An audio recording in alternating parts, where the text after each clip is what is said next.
দর্শক, রাজধানীর ধানমন্ডিতে আওয়ামী লীগ সভাপতির রাজনৈতিক কার্যালয়ের সংবাদ সম্মেলনে বক্তব্য রাখছেন দলের সাধারণ সম্পাদক ওবায়দুল কাদের। সরাসরি চলে যাচ্ছে সেখানে।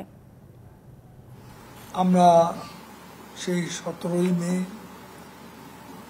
উদযাপন করেছি শেখ হাসিনার যে অর্জন, যে রূপান্তর বাংলাদেশের ঘটেছে।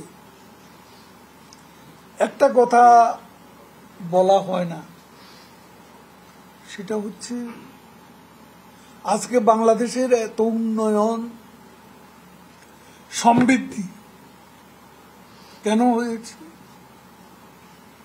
সরকারের ধারাবাহিকতা, লিডারশিপের স্ট্যাবিলিটি, লিডারশিপের ধারাবাহিকতা এবং স্থায়িত্ব, এর কারণেই আসলে বাংলাদেশ এত উন্নয়ন, এত অর্জন বাংলাদেশের সম্ভব হয়েছে। বাংলাদেশ বিশ্বের বিস্ময়ে রূপান্তরিত হয়েছে।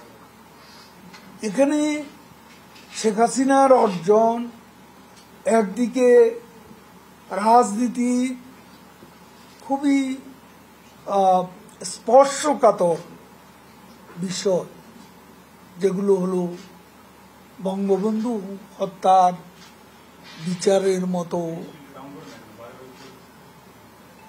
কাজ সম্পাদন করা সুকঠিন ছিল।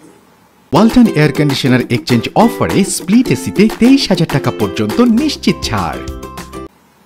এবং যুদ্ধাপরাধীদের বিচার করার মতো সাহস বাংলাদেশে কেউ দেখাতে পারেনি।